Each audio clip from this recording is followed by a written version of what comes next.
worked together on this very program. Together from 1999 through 2005. And then Stephen began our sister program, The Colbert Report, also on Comedy Central, a show how impossible it is to stay on Lord Farquaad's good side. Donald Trump is suing Rupert Murdoch, the owner of Fox News, the man, other than Biden, maybe most responsible for getting Trump elected. Fox spends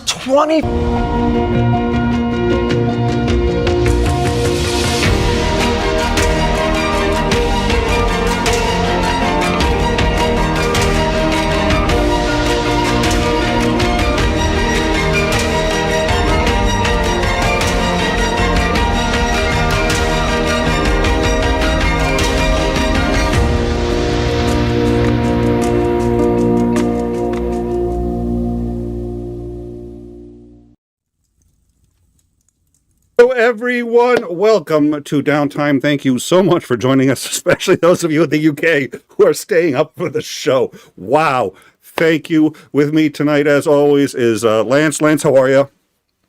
I'm doing great. It's as you all know, Commander McMillan on Downtime. I call him Lance, and he is a friend in real life. So, wow. I love that bit. It took a little while to clip it. I honestly thought we were going to get flagged. We have been, those of you who watch it, we've been flagged while showing videos and they just shut us down. So I hoped I clipped that enough that the algorithm couldn't keep up. I'm going to get a nasty gram from someone, I'm sure. I'll say this before we begin too. I was doing the math in the back, talking of all the shows we've been doing.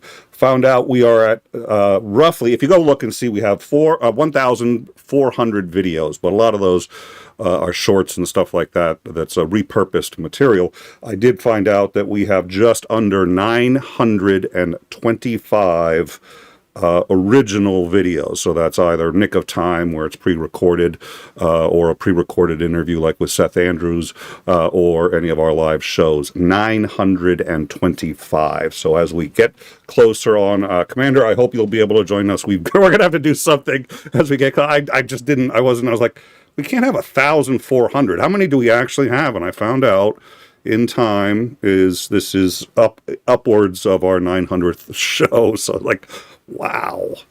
I'm as shocked as anyone. So thank you all for joining us. And I guess what I wanted to talk about, I don't know what you wanted to talk about, but what I wanted to talk about was at least some of the cultural revolution against Trump. Where sort of the status is with him, what's going on with especially CBS and Paramount, but also we have Columbia that has capitulated to him. We know that a number of law firms capitulated, and then a number of others all got together, over 1,000, and signed a document saying that he would have to take all of them on because they weren't putting up with any of that. That has for now stemmed the tide there. But what are your thoughts on all of this? I think it highlights just how spineless corporate America is. All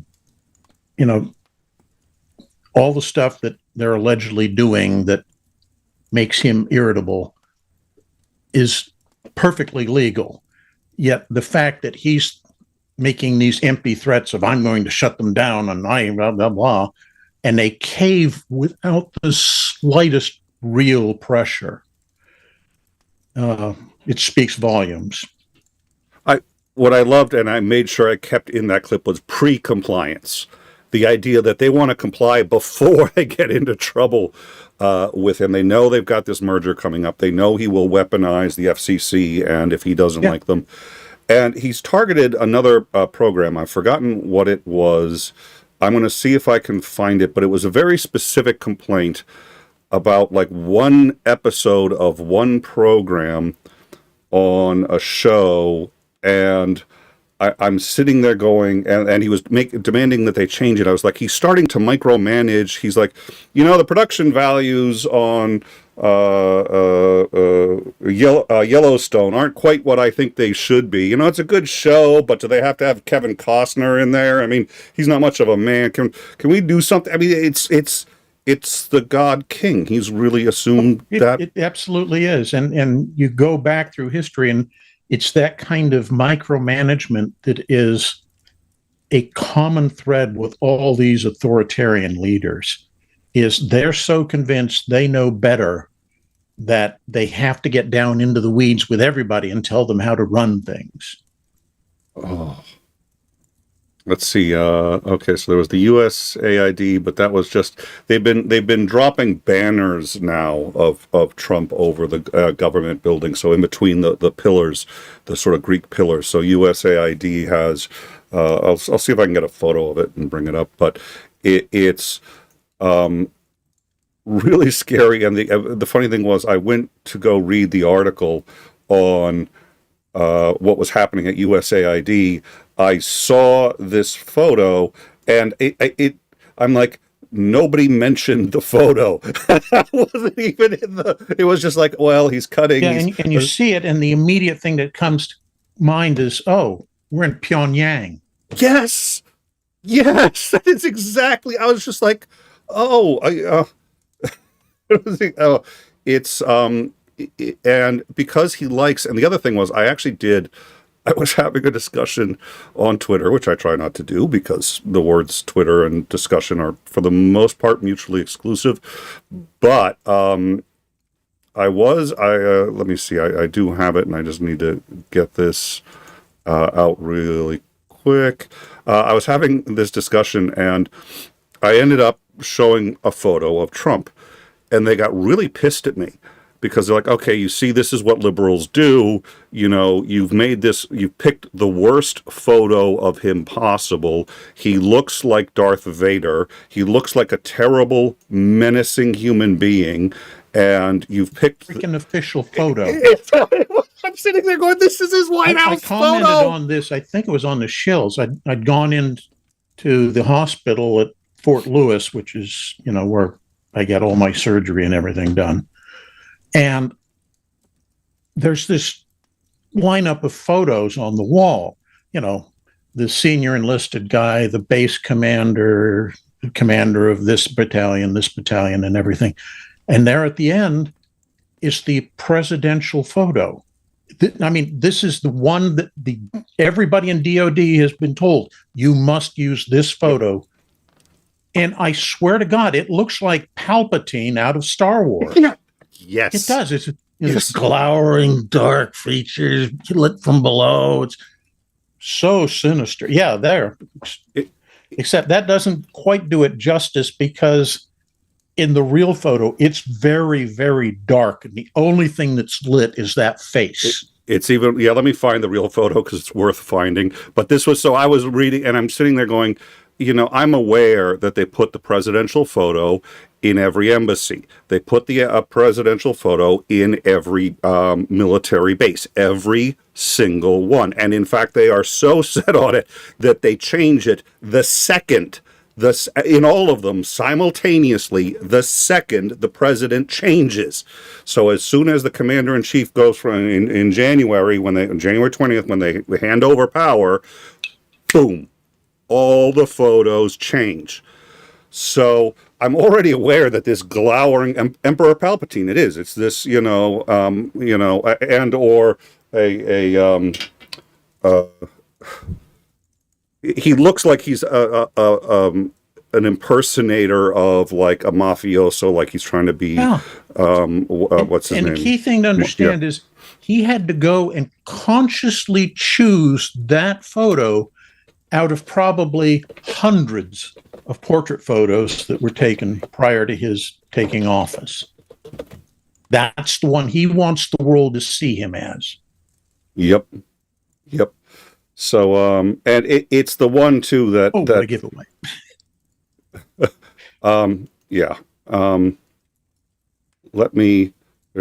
There's two. So this is, these both have to be the same. Because I don't know which one. So I'm gonna snag this one, and because it's coming from the White House website, why aren't they?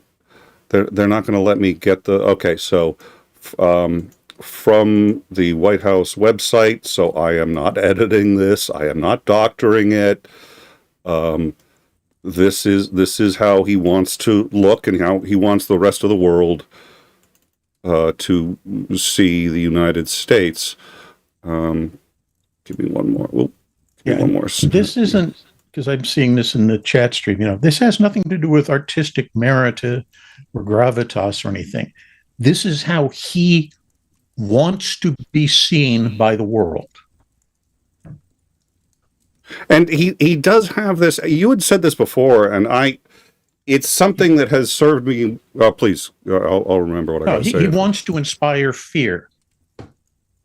And that's the difference between authoritarian leaders and,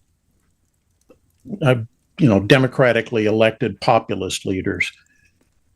One group wants to be seen as smiling, happy, doing good for the country, doing good for the people. The other, the only thing he has any concern of is he wants to be feared. That's the photo. And that is directly off of the White House website. Again, I've showed it, and I've gotten attacked from MAGAs saying, why are you trying to make him look evil? Ask him. I didn't pick the photo.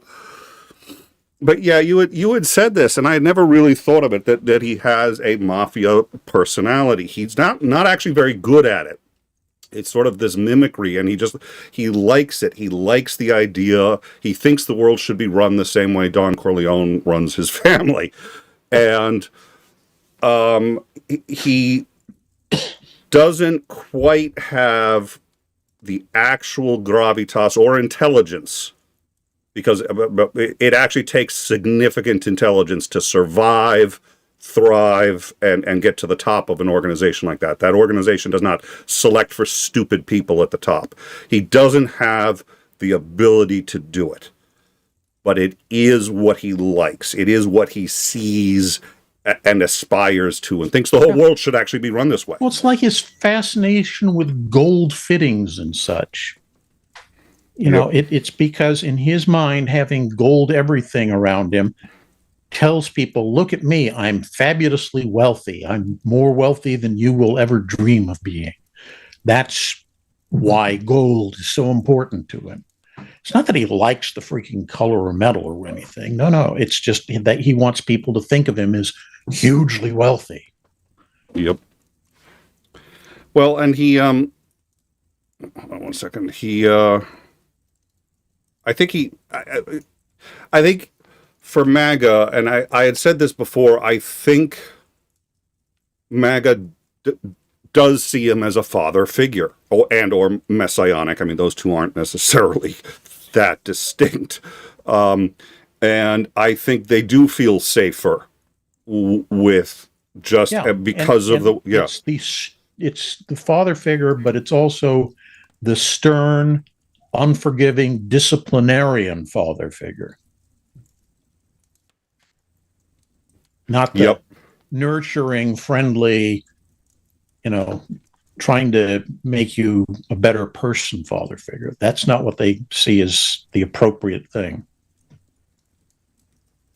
Okay, hold on one second. Thank you, Dorito. So I did get some information there that'll be helpful. So and it's I had somewhat couth,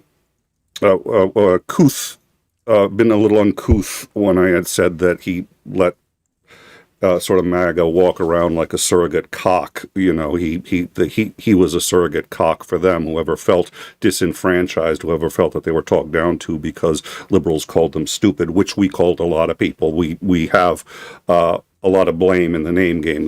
We call them racist. We do all sorts of, and they'd say we were unpatriotic and so on and so forth. The liberals aren't without fault. But having said that, you take a look at everyone from January 6th, and that's what it is. It's like, because I support this giant, for lack of a better word, walking cock, I can jump up and climb up into the Capitol building, go in, we can shoot and kill people and say it's okay. I mean, it's the most bizarre thing I've ever seen. So hold on. I think Dorito missed the White House portrait. So let me show you the White House portrait again. So unmodified, right here.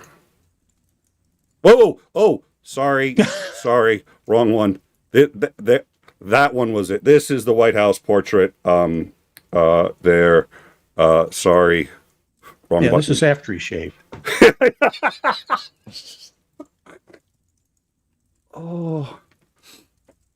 So, I do want to segue into actually a few other things I wanted to talk about, but I want to get into what we sort of started talking the show about, and that was, and you always, okay, so Erdogan, one of the first things he did was ban comedy about him. And I remember when that happened, because I think you and I had actually just recently met. You were coming on, and I had sort of gotten the idea that, yeah, the dictators, for some reason, comedy is kryptonite. And the more you and I talk, there's no response to it. Yeah, it's been a remarkable thing to watch, like when we talk about Putin, when we talk the history of all dictators, and one of the first things they do basically is ban comedy about them and find a way to make it so that you cannot mock them. And Obama, by the way, had a great sense of humor. But, Obama didn't mind going to the White House Correspondents' Dinner, which was a lot of time roasting him. I think the best example, and I'm not a fan of his, but LBJ got a letter from the Smothers Brothers, who were a big evening TV show, and they'd been mercilessly making fun of him. And they decided that they were going to apologize. Oh, we're sorry, Mr. President. This is, and he publicly came out and said, no, don't apologize. You're doing exactly what you as comedians are meant to do. You're poking fun at authority. You're keeping us honest. And that's your job. It's not my job as the leader of the country to come down on people who make fun of me. My job is to lead. And Dorito, there was an obvious joke that I just played, and I like to think it was funny. It's my kind of humor, but it went over my head, the point Dorito was trying to make, because it was, in fact, Dorito who got me that photo, which is, look at the similarities. Let's not joke about the mustache for a second. Look at the similarities. This is what Trump decided and felt most projected who he wants to be, what he thinks of America, the country he leads, and how he wants to move forward. When asked to create a photo to represent his chancellorship as the head of Germany, this was the photo that Hitler chose. They each seem to suggest a very similar sort of, I am in charge, and if you fuck with me in any way whatsoever, I will end you before you even know what happened attitude. That's deliberately being conveyed by both of them. I find that concerning. All the other, yeah. So now on top of, CBS is now, Jon Stewart did the rant that we just played earlier on CBS. He did that a couple of nights back. We were actually going to talk about it on Tuesday, but we weren't able to sneak it in there. So we're talking about it now. So he did it, I think, on Monday night. As of yet, Comedy Central has not canceled Jon Stewart, and they may or may not be able to, because you had said that there was at least some independence. I don't know if Comedy Central is owned by CBS, which is owned by Paramount, which is where all of this is starting. But some of these networks have autonomy and some do not. CBS apparently was able to do whatever it wants with the Tonight Show, and they have continued Colbert's contract through May of next year, which I'm sitting there going, you may regret that. You may have just said, we're gonna buy out the contract and let him go, because they're now putting him on air when he's got nothing to lose. He's yeah, okay, exactly. But right in the green room before we started, you told me about another show and kerfuffle I had not heard about yet. So could you tell me about that? Okay. I don't know all the details. I'm not a fan of the show. My wife just read something about it and told me about it. But it has to do with South Park, which is a cartoon show, which is, we'll say, push the boundaries of acceptable behavior frequently. But that's the nature of what they do, and they're very good at it. Yes. So apparently they had just renegotiated a contract with Paramount for $1.5 billion for 5 years. And the very first episode that they produced under that new contract is this just the few cuts I've seen from it, we'll just say it's vile and leave it at that. But I mean, it's making fun of his little mushroom, having him trying to have sex with the devil, et cetera, et cetera, et cetera. It just goes on, and it's hilarious. And I don't see that Paramount has a whole lot of leeway in how they can do anything about it. So yeah, it was. Because okay, so Comedy Central, I guess, is owned by CBS, which is owned by Paramount. So another Paramount property has now, and my understanding, I was looking it up earlier after you told me, and I mean, literally just as the show was going live, I found out about it. But yeah, there's, it's typical South Park. I've seen a number of South Park episodes.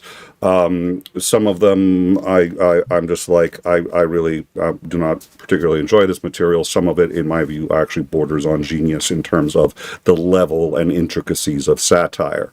It's pretty stunning.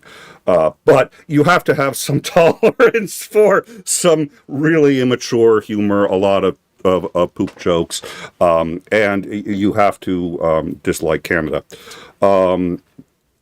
They actually love Canada, but at any rate.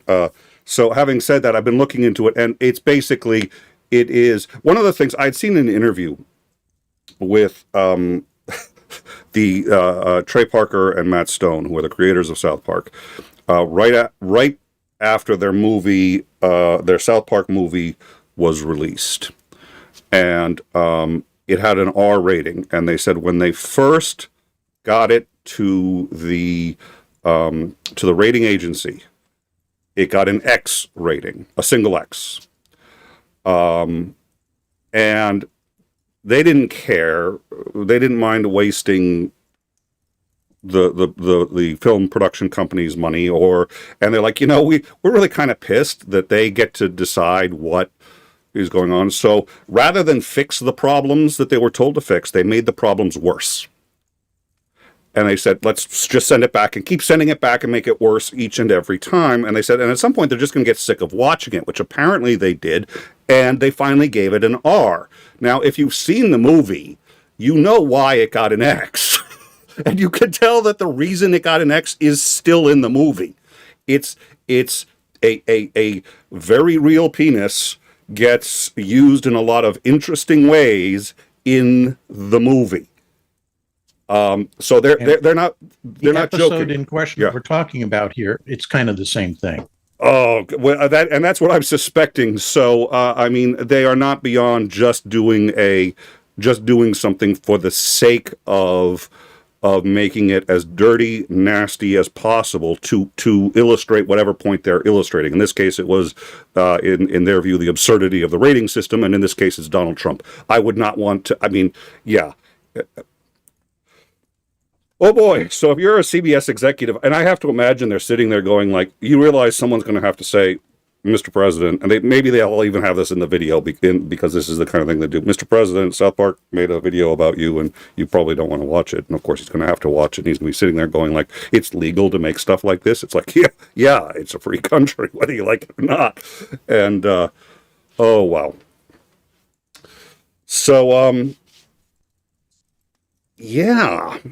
I am I got to tell you, when we first started covering what Trump was doing, and you and I would talk a lot about what was happening in Germany and sort of how it went from the late 20s, early 30s on, and the process that happened, because it was a process, and it was actually kind of a long process. I mean, it was, depending on how you, I mean, it was just like 10 years. So, and how we were seeing that same process and the same justifications for the various things that were being done. And so we've been seeing all that. It's nice to see, whether it's South Park, whether it's Jon Stewart or Stephen Colbert, or law firms that are banding together. It's nice to see others, because I was like, I felt like I was being gaslit by the planet. I was like, is anybody else seeing this? I mean, we do these shows and nobody else seems all that alarmed. And I think one of the problems is liberals have been calling so many people Hitler online for so long that when you actually want to make that analogy, or I should say a Nazi, they've been saying Nazi, Nazi, Nazi, Nazi, Nazi. And there's a clip, I think we have it on our Discord, so come join us on our Discord, but there's a clip of Fox News, a guy on Fox News who says, they keep calling us Nazis. He goes, I think we should just do like they did with the N-word. And he actually used the N-word.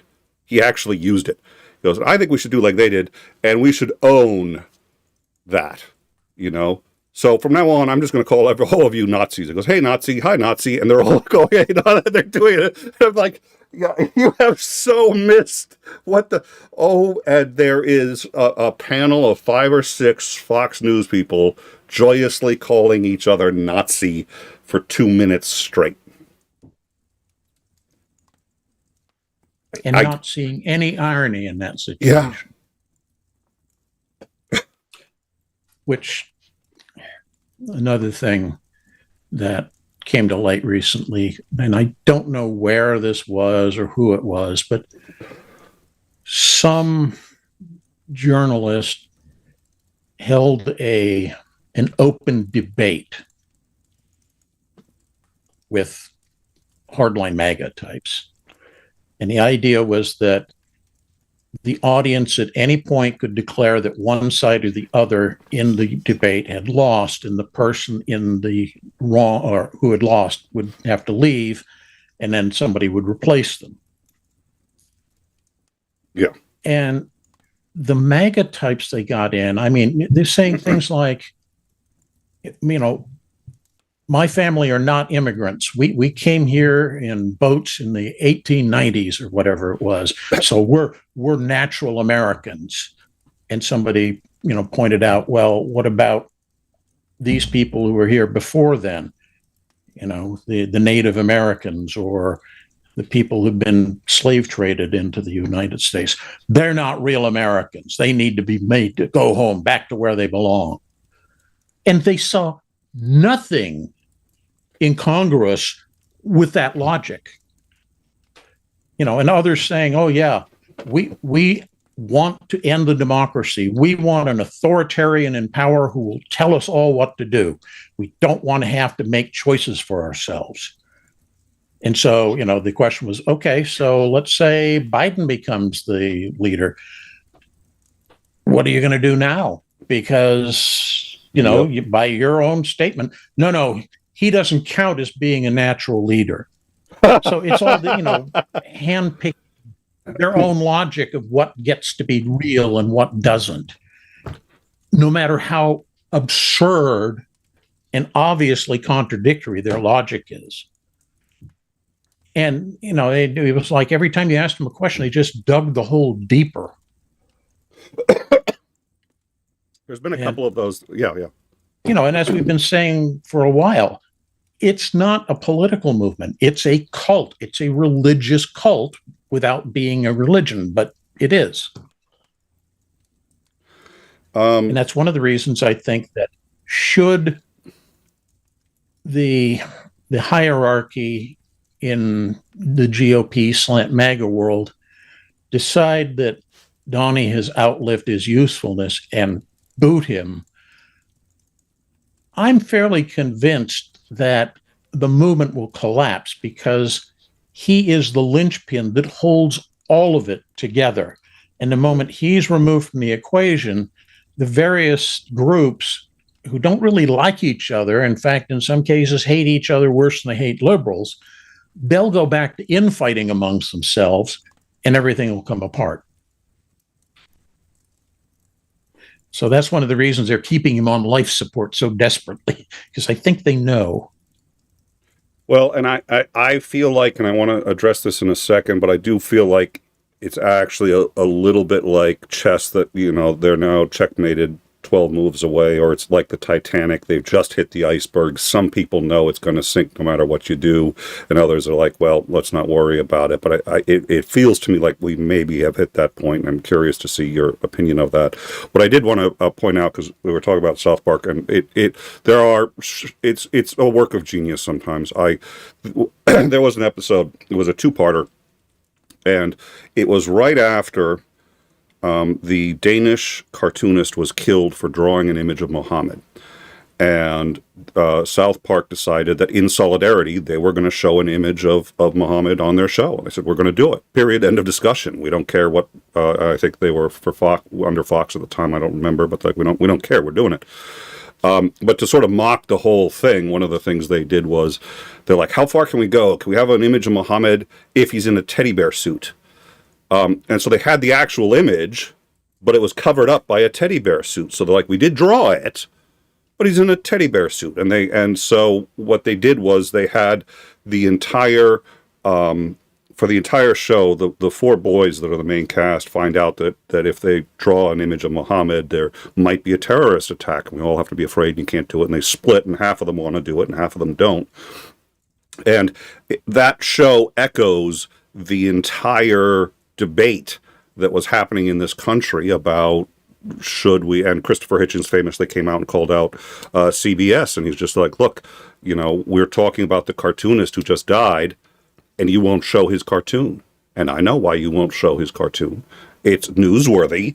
It's part of the story, and if everybody showed it, and instead individuals are doing things like draw the Prophet Day, and these are individuals taking the risk or putting it up on Facebook instead of these corporations or organizations that actually, if they all did it, they can't hate us any more than they already do, or go after us more than they do if everybody does it. And so in the show, there's a fictitious cartoon network that has a fictitious cartoon thing, and they're going to air the thing, and they argue and fight about it. And they deliberately made it a two-parter. And at the end, they said, will this cartoon network allow the Prophet Muhammad to be aired? Will the boys succeed in stopping it? Will the terrorists, will this? Find out on our next show when we air the Prophet Muhammad, or will Comedy Central chicken out? And they literally said that, and the next episode was already written. It was queued with the Prophet Muhammad, and they literally dared the network to stop them. And they said, and they wrote it into the story that they were daring the network to stop them, and it was a brilliant. And that episode did not air. They canceled the entire episode. They didn't cover it. They didn't obscure it. They had done it in such a way too that they're just like, they had made it a central piece of the next show. So either they had to let it air or not.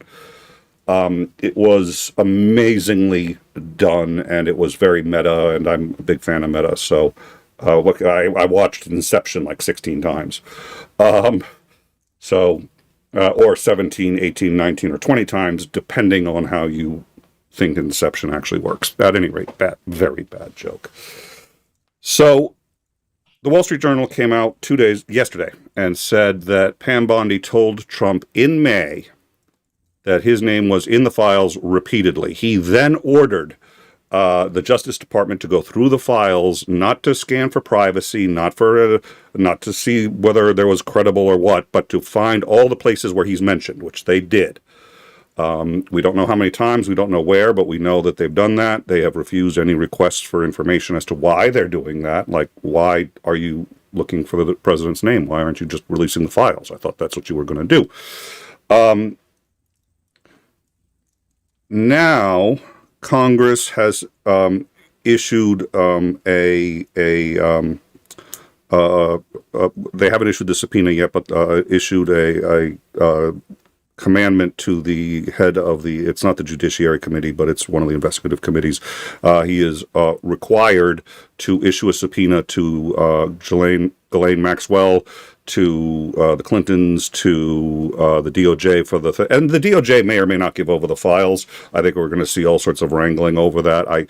My hope and my suspicion is it might make things worse with MAGA, because they'll be like, why are you fighting this? We asked for this release. You said you'd release it. This is Congress. There were enough Republicans that they could force it to get done. And if Ghislaine Maxwell can testify before Congress, that could be huge. Now, there may be things that stop it, but there seems to be a lot of momentum going forward in the direction. It seems to be getting harder and harder for Pam Bondi to find excuses not to release it. It seems like Congress is flipping and going against Speaker Johnson. It seems like Trump's allies are getting fewer and fewer, and we don't know what else Pam Bondi has already released to the Wall Street Journal, but I have to believe they've got more, if for no other reason than a dead man switch, so that if she ends up vanishing, a whole bunch of stuff gets released. So is the momentum really now moving towards ending the Trump administration? Is it possible that we're really seeing the beginning of the end as it unravels? Or do you think there's going to be more time? We can't judge that yet. Or do you think he'll find a way and we're not there? Yeah. This is my speculative guess. One of these, don't quote me, but hold on. Let me get the clipping software up. That's okay. Right. Yep. So, okay. Make sure you enunciate into the mic, please. I think that once they got the beautiful big bill or whatever it's called passed, the Project 2025 or 2025 folks, the ones who are behind it, in other words, the Heritage Foundation and other groups like that, I think they're saying, we've got as much as we can right now, and now we need to get rid of him before he turns on us, because he's growing increasingly unstable. So I think what you're seeing is the behind the scenes, behind the curtain shadow people trying to make him get off at the next stop for the train, and his own crowd who owe their entire existence on a professional level to him, fighting to not make that happen. I think that's what you've got going right now. Somebody had pointed out that J.D. Vance had an interesting meeting that was a little surprising, unless he was thinking that, and I'm sorry, I can't remember it, and I'm looking for it, and I can't find it. It would be, that's why I'm looking in the wrong channel. Apparently J.D. Vance had well, somebody in the chat's going to have it. J.D. Vance had gone to a meeting that you would not expect him to go to unless he was expecting to ascend at some point. It was just not a let me, you know what, I'm going to have to look for it. Oh, and I'm going to have to, yeah, all right. So somebody will have it. So, we did get $2, Sinister Porpoise. Thank you so much, Sinister Porpoise, for your continued support. We really do appreciate it. Watch Reception recursively. I did see, if you bought the director's cut of Memento, by the same director. And Memento is an interesting film. The entire film is backwards. So the first scene in the movie is the last to take place chronologically. The very first scene of the movie is the protagonist getting revenge for the death of his wife. He murders a guy. But it's the man who murdered his wife, so he's getting revenge. The next scene is the one that happens previously. Oh, I got the files. I know who the guy is. Oh, there he is. I better go kill him. So on and so on. And you go back, and what you start to realize is maybe he got the right guy, maybe he got the wrong guy. So you're now trying to figure out how all this started. And because he's got a memory, he can't make new long-term memories. Every scene starts, you don't know how he got there. You know where he's going to go from there on, but you're watching the movie backwards. You could actually see the whole movie forwards if you wanted to. There was on the director's cut, flip a switch, watch the whole movie forwards. A, it was actually a little hard to understand, and B, it took everything out of the movie. I was just like, okay, the mystery isn't there. It was which was the point. Yep. Yeah. Watch Inception. The number of people, and I had a bit of a headache after watching Memento the first time, and the reason is because you have to keep what's already happened in your head. You have to actively watch it. You can't just sit there and you have to be paying attention, because you have to remember everything that he will do after this scene, so that you can know how to frame the next scene you're about to see. Oh, it's insane.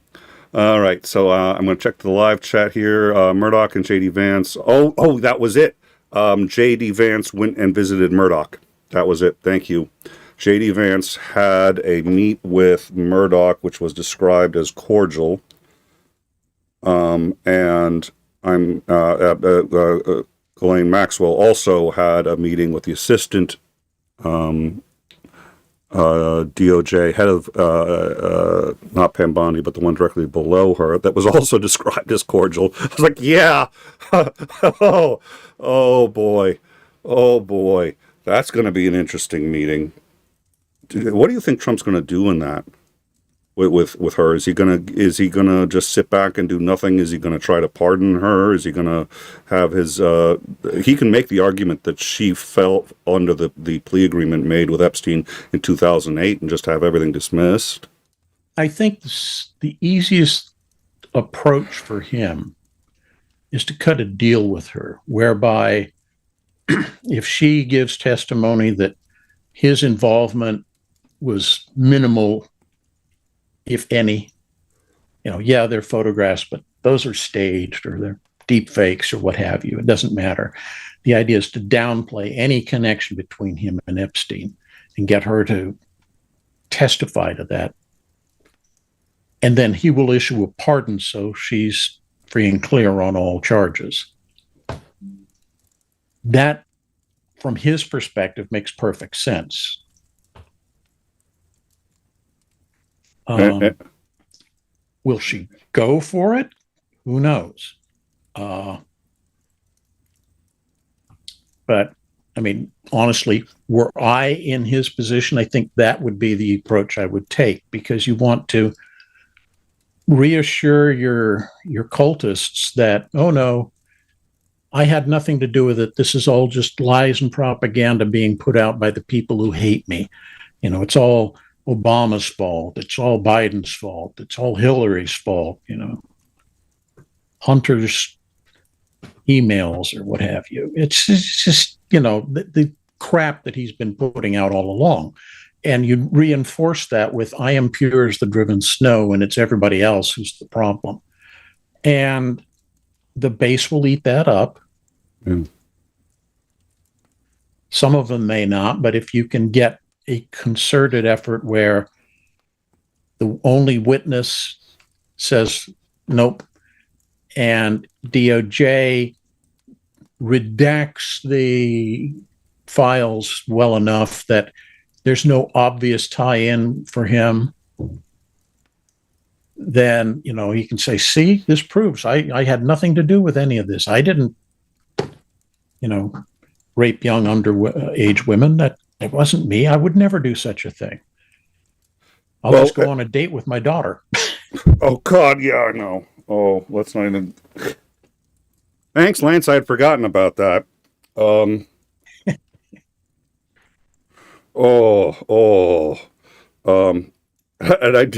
I was reading about Epstein, and I saw him lying, splayed on a couch.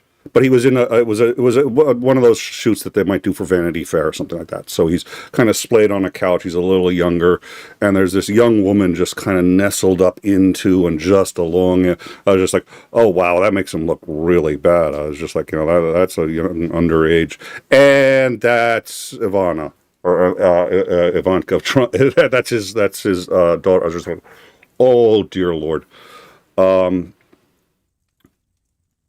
Blonde Bombshell are gifted 10 memberships, and apparently one of the new members, hopefully he appreciates the show, is Nicholas Lamar Suter. My personal account has just received a 1-month membership to In Time. So thank you. I'd like to thank Blonde Bombsheller for making a membership to my own channel possible. I never dreamed, my wildest dreams, that I could be a member of my own channel, and you made that come true for me tonight. So just thank you. Getting back to getting away from the very poor acting and bad shenanigans. The reason Trump did I want to say Schedule E or whatever it was, that where he's replacing every single federal employee, not with nonpartisan experienced personnel, but rather partisan loyalists, was so that at the Department of Justice, when he needs someone to hide and cover up all of the stuff, everybody there knows him and everybody there will do it because they're loyal to the party first, not to the Constitution of the people or the citizens of the United States.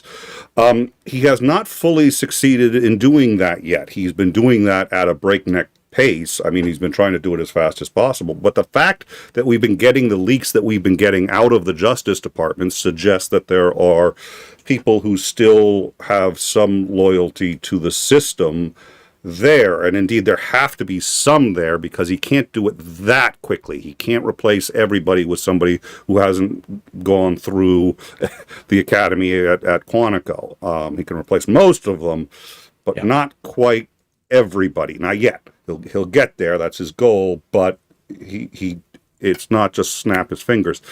Do you think? So obviously he's going to try to do that. Do you think we're going to?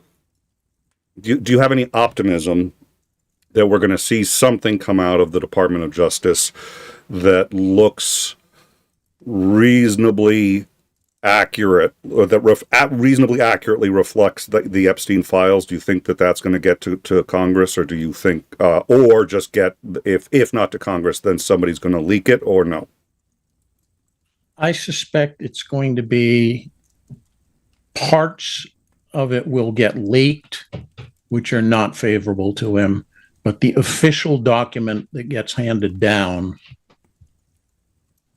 from Justice to the courts / Congress, that will paint him in, purest of driven Semite. I'm sorry, repeat that. I didn't quite catch that. It will paint him in the purest driven snow white Semite with fabric from the Middle Ages. I thought you had said anti-Semite, and I was just like, no. Wait a minute. Those two terms, pure as the driven snow, anti-Semite. I was just like, wait, what? Okay. Thank you for clarifying that. Now that I've clipped it, and we can just, okay, that's perfect. Oh, don't. Oh, there's so many people I can send this to. Dick would love to hear this clip. Okay. So, all right. I don't know. We've got we just got another one membership from UTV and Ham. UTV and Ham, you've seen, they're on the shills a lot. They're here, and they give us a gifted membership every single time. Thank you very much. Really do appreciate it. Thank you, Ken. And I don't know, before we start wrapping this thing up, any final thoughts? The thing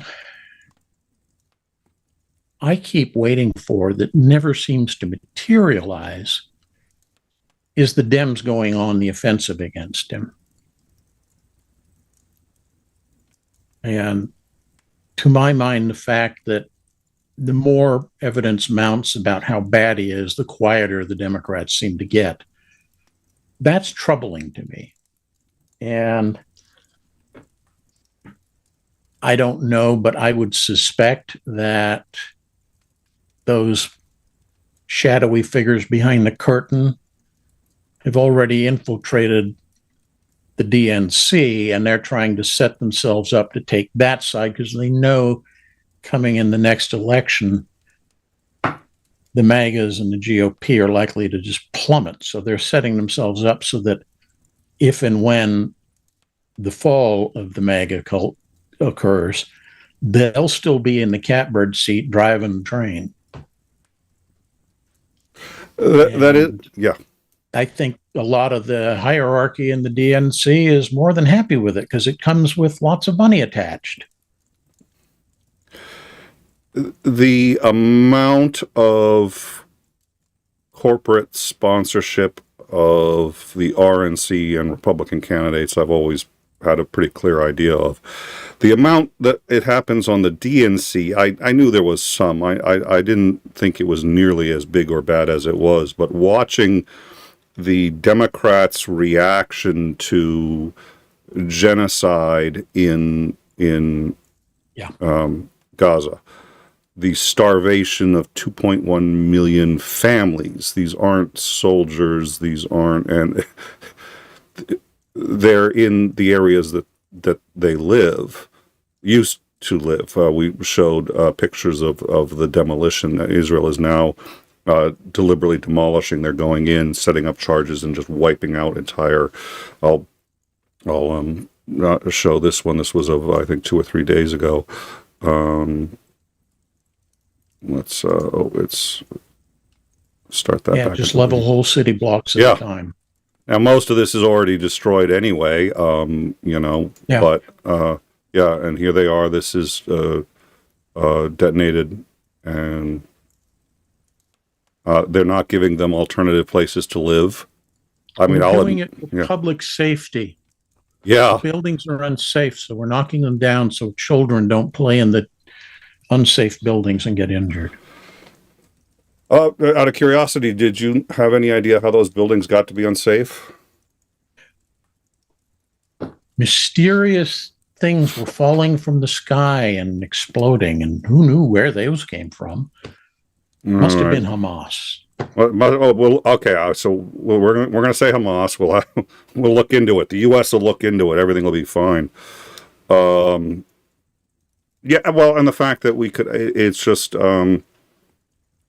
It's difficult, and I have some friends too who have been very, and I've never been America's the best country in the world kind of guy, but I've always sort of thought that we did a pretty good job, and the more I see of this kind of thing, the more I'm just like, oh no, if America, I'm sorry, I'm going to quote Reagan, if somebody comes up to you and says I'm an American and I'm here to help, it's like no, there's the door.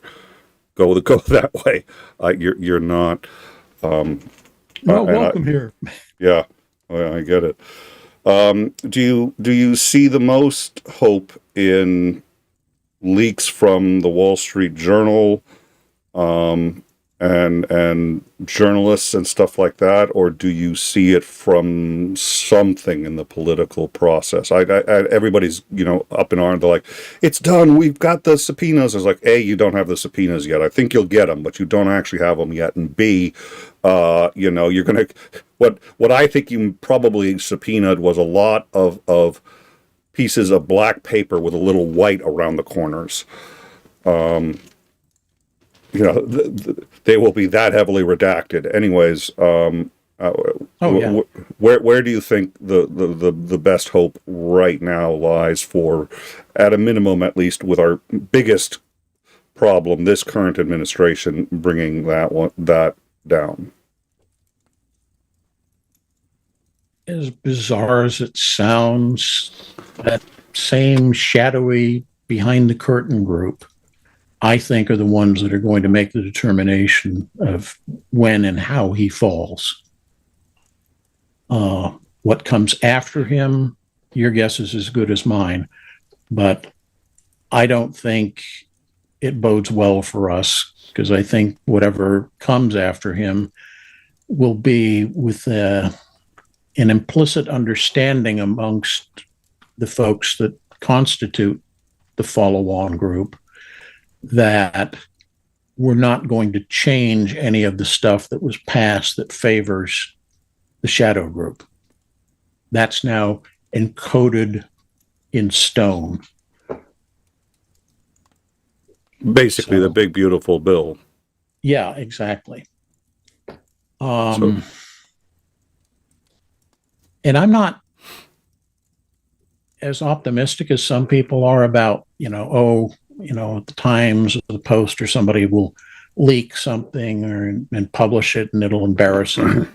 Because those news organizations increasingly are controlled by that same shadowy behind the curtain group. And they make sure that their businesses they own only put out the message they want them to put out.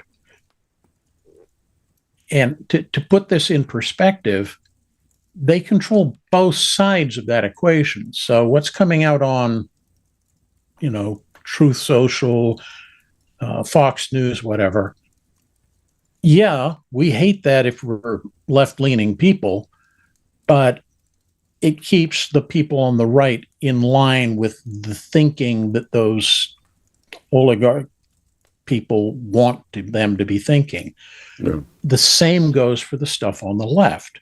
They're controlling both sides, and as long as they keep us hating one another, we're not hating them. That's the key. And so I don't see that it makes a whole lot of difference, which side comes out on top. In the end, it's the same set of owners that control it all. I'll put this one up again because you had requested it a while back. And I think it's whether it's the left or the right, or whether it's immigrants or whatever, the ones you have to distrust the most are the ones who are telling you who to hate. That's been my experience on many levels. Oh yeah. All right. Well, it has been a delight as always. Thank you so much. For those of you who are looking for more in time, Trump is in office. So wait a minute. We are going to do any breaking news as we get it. We've been getting 2 or 3 usually a week. I thought we'd be getting more, quite frankly, but we're going to stay on top of it. Join us on the Discord, and you can find sort of what our process is for how we collect and collate and go through the news, and even become a part of it. We've had a number of new contributors who've just been spectacular, and it's been delightful and fun, and it's a lot of fun to also have people go around and talk about. We do have the executive order that he did today on mental illness and the homeless. I'd like to unpack that one a little more before we get into that, but that's one that's on the Discord. And we're talking about it. It's got the concern that it's like, you're protesting, you must be ill, and boom, it has overtones of that. But we're still in the discussion phase of what that executive order means or is intended to do. So come in and join us, and thank you all. We're a community supported channel, and we really appreciate that. Thank you to Lance. Thank you especially to Blonde Bombsheller for making me a member of my own channel. It's just one of those things that I think every channel owner aspires for, and so few will ever actually accomplish. Thank you to everybody who donated and the super chats, and we look forward to seeing you finally with Xandering. It's been one thing or another, so we've missed a few. Tuesday, 9 p.m. Eastern, and we're actually going to start, I think, doing shows for a little while more regularly, 9 p.m. Eastern, Monday, Tuesday, Wednesday, Thursday, and see how that goes so we can keep up with things. So look forward to seeing you on our next show, and thank you again. Join us on the Discord to learn more. Lance, good to see you, and I hope you have a great rest of your night. Take care. Thank you. Good night, all.